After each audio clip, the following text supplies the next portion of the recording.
I'm not going to move around my legs too much for this audio test. My mistakes don't own me. These battles don't control me. Welcome to Useful Mistakes. Hey guys, welcome to Useful Mistakes. Today we have our special guest, Corey. Corey was one of the first people I met at Monida, I think. Actually, I don't remember. Was it you? I think you were, because I met you through Lindsay, and Lindsay was like the first person. I used to do that weird thing, like, I don't know, I'd start walking weird towards you. I would like go like this, all of a sudden be like, Corey. Oh, wait. Yo. You remember that? And then he would do it back at me though, so it was great. Oh my god, I forgot all about that. Every time I saw Corey, I'd like hunch back toward him. That was a running gag for a bit. I graduated graphic design degree, so I do graphic design, photography, you name it, I'll design it. So that's kind of my shtick. It's what I do. What do you love about it? It's not just like making stuff look pretty, making it function right. Well, you want like a logo to not just like look nice, but actually be symbolic. So today we're going to be talking about anxiety and just Corey's experience with it and how he's been overcoming it. So Corey, when did you really first started noticing your anxiety?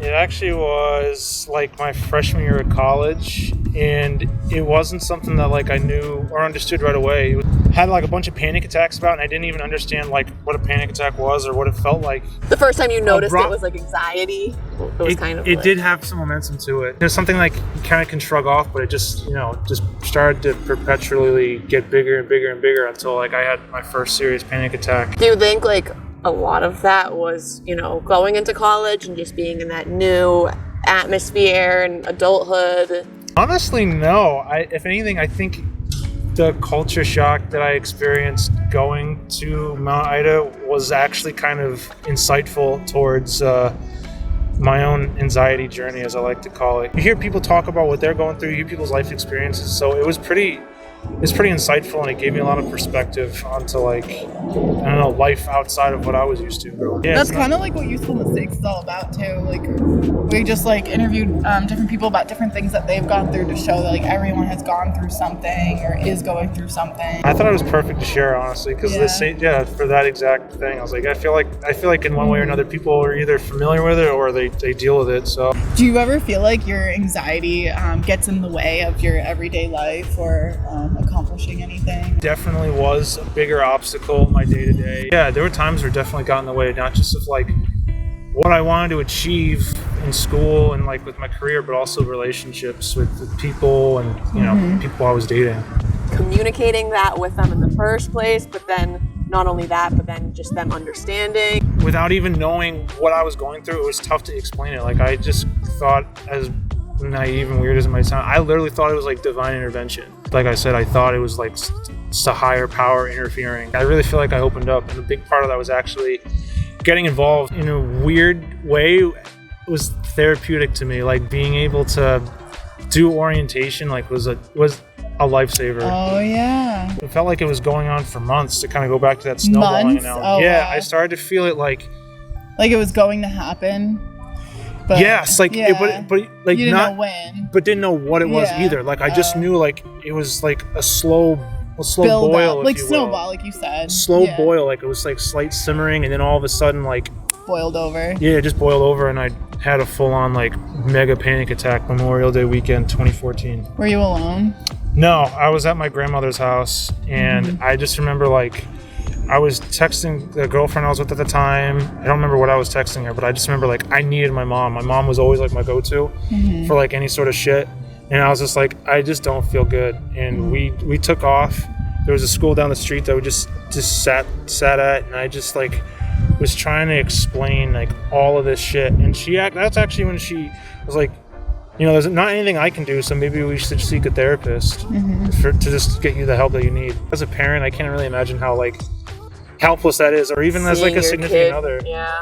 Totally have a freak out that you've never, unlike anything you've ever seen before or relate to, because it's just. So you go to therapy, and that's definitely a huge thing that helps you out. I started therapy that summer, and I've been going ever since. So 7 years now. One of the first thoughts I ever had about it was like, wow, you have to be like a crazy person to fucking do that. And it's like, no, it's really not like that, man. It's like as if you were going to a doctor for like a sprained ankle or like something like that. It's like a doctor for your mind. You're only going to get as much help as you allow yourself to get, right? So like if you can't be honest about like some of your mistakes or like, you know, your flaws, anything to that degree, like you're not going to make the progress that you need to make to take care of yourself. I think therapy helps you just be more like self-aware. You know, it pushes mindfulness and just not being. I like to think of it as like not being stuck in a box, like because you can get so stuck in like a certain like frame of mind or like a way of thinking. Friends, especially, I feel kind of, you know, they want to always sugarcoat things and make things seem a little bit better, not worry about so much, but like having someone there to like straight up tell you or to open your mind a little bit who you're not going to be biased towards either. If a therapist said something, you'd be like, you're right, maybe like I see this point of view. Like tell me my flaws, because you know you can't smell your own breath. Yeah. Only your friends and people around you can smell it. So like tell me when I smell. A good way of describing like getting the mindfulness out of like therapy. How did you know your therapist was the right fit for you? That's where the journey gets a little like difficult, because like trial and error, like sometimes it's like, oh wow, you find the right fit right off the bat. So my first therapist, I only stopped after the summer of my going into my sophomore year of college because he left. It's like, all right, whatever, cool. But that's fine. I wasn't going to give up because I benefited so much from the short time that I met with him. I started meeting with one therapist at the school. The tough love, type of tough love I did not like, and that didn't last very long. And then ultimately I met with this other therapist, and she was like a perfect fit for like two and a half years. This was at Ida still? Yeah, at Ida still. And then unfortunately that had to come to an end because I graduated. It's all about like this weird connection. Like it's almost like knowing like somebody's your friend type of deal, but it's not, obviously it's not like the same sort of relationship. It certainly has some dynamics that are similar, but it's not the same sort of thing. So it's like more like professional. Yeah, somebody professional friendship. Sure, professional friendship. Hire a friend. We'll call that. Hire, in a weird way, I guess it is. After her, I went back home, saw a therapist there.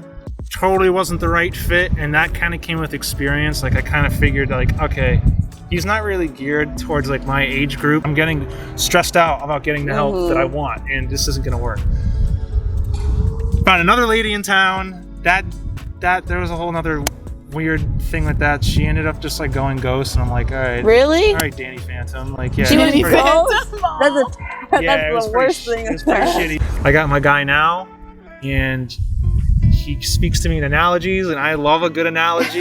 Throughout like trying to find like a therapist and a therapist that fit for me, you have to just retell your story over and over again, and it's just like, it's pretty shitty. It's taxing. Like, it's exhausting, really. So how do you feel about like medications? I was led to believe that I wouldn't need any medication, and I kind of like leaned into that a lot, where I was like, I think you can overcome it. And to an extent, I had a success keeping up with, going to therapy. At the same time, like I wasn't going to therapy as much as I should have been going to. Like I was going to it whenever I'd feel like a panic attack coming on. Massages. So that was one thing. So you feel kind of powerless because you think that's how you have to treat it. A healthy habit, as opposed to like leaning on it whenever you get in. I had that frame of mind where I thought if I keep going, like I'm gonna eventually beat it. And that's the thing.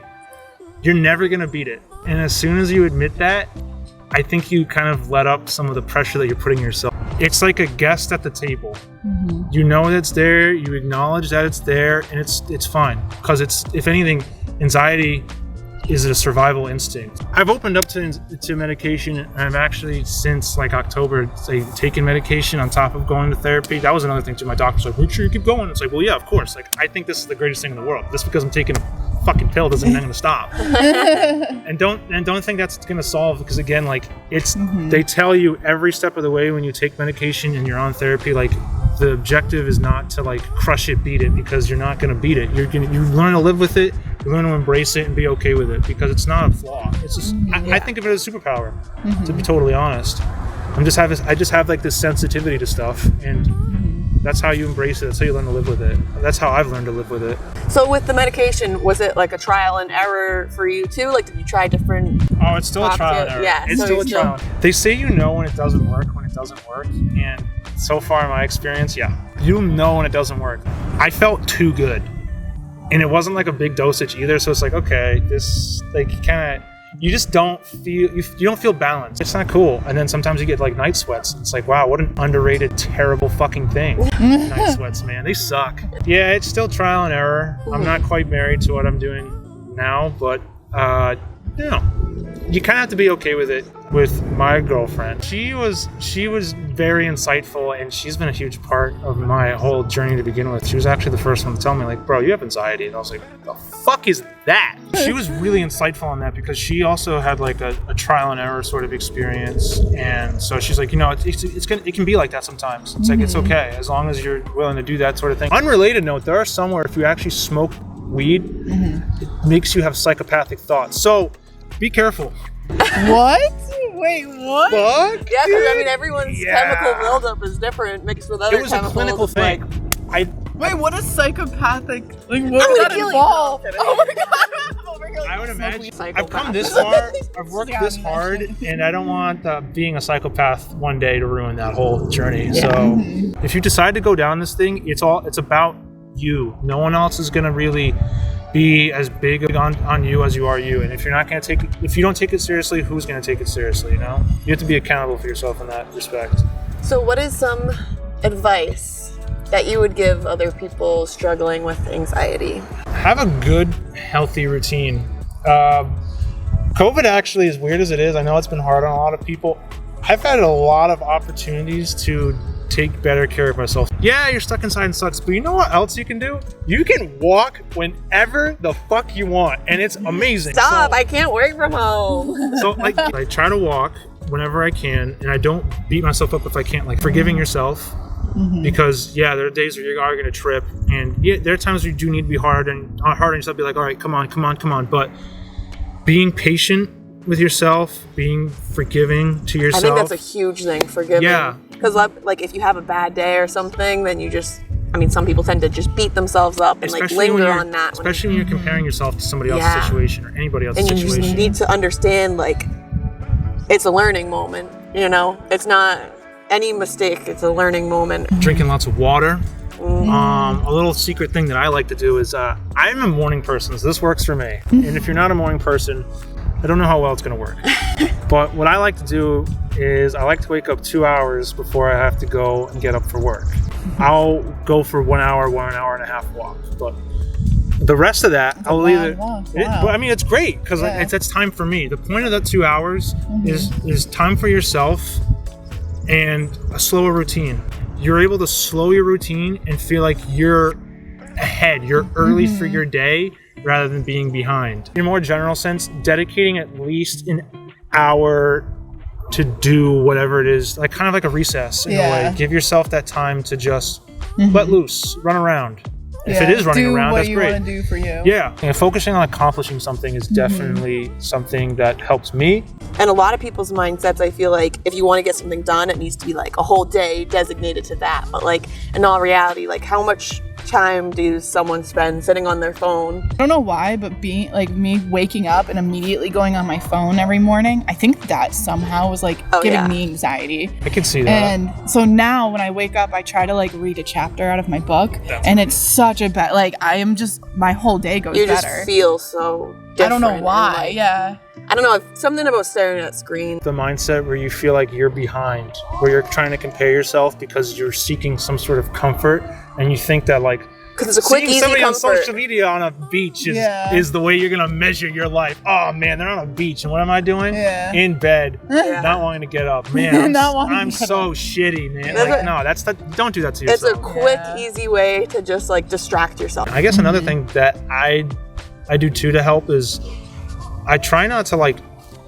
drink or substance abuse too much to escape. Like if anything, if I'm feeling panic, I'm gonna try to deal with it head on. I used to like try to escape by like getting fucked up because I didn't want to deal with it. I was trying to run away from it, and I just thought like, yeah, fucking drink a shit ton. Yeah. Fucking, no, I don't want to deal with this shit. It's like, no, and I feel better. I feel more like connected. I feel more at one when I'm like, when I take that care for myself. Everything in your body connects, so like stuff that's good for your like physical body is good for your mental body too. I feel like in college, that's how a lot of people cope with their problems, and it's so easy to cope with it because you're like, everyone else is coping the same way. I don't like to think that I was an alcoholic, but I certainly indulged quite a bit, and it led to some poor decisions, but Yeah. you live and you learn, and I mean, I'm not I think gonna everyone say, has to go through it to, you know. Just I'm not going learn to say I more. regret those things, because if I didn't, I wouldn't have the insight that I have now. Oh, that's what I'm Yeah, saying. It's not a exactly. mistake, it's a lesson. Yeah, you have it's to. a useful mistake. It is a useful mistake. Is there anything else you want to add? Or Surround yourself with like-minded people, or people that are further along than you, for sure. Two birds of a feather flock together. You're fucking right about that. I recently had a situation come up, and a whole bunch of friends like flocked to my back. Like, they all grabbed their pitchforks and were like, "Yo, fucking with you, man!" And I was like, "Dude, this is the greatest feeling in the world. Like, it's a whole nother high."